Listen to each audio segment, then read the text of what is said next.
சங்கரன் முதல் நாரணன் பணிந்திடும் பரதேவதையாம்.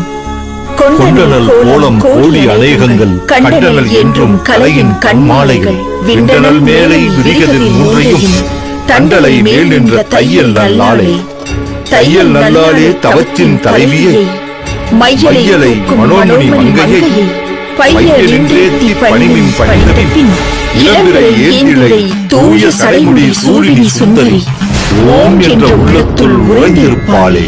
ஓம் என்னும் உள்ளத்துள் உறைந்திருப்பவளே. ஓம் என்னும் உள்ளத்துள் உறைந்திருப்பவளே. யோகம் செய் சக்தி புலிக்குழவிலோடும் யாகம் செய்தாங்கே பராசக்தியாய் நிற்கும். ஆகம் செய்தாங்கே அடியவர் நாள்தோறும் பாகம் செய் ஞானம் படர்கின்ற கொம்பே. வம்பவில் கோதையை வாழவர் நாடியை செம்பவள திருமேனி கன்னிகையை நம்பினோர் வாழ்வர்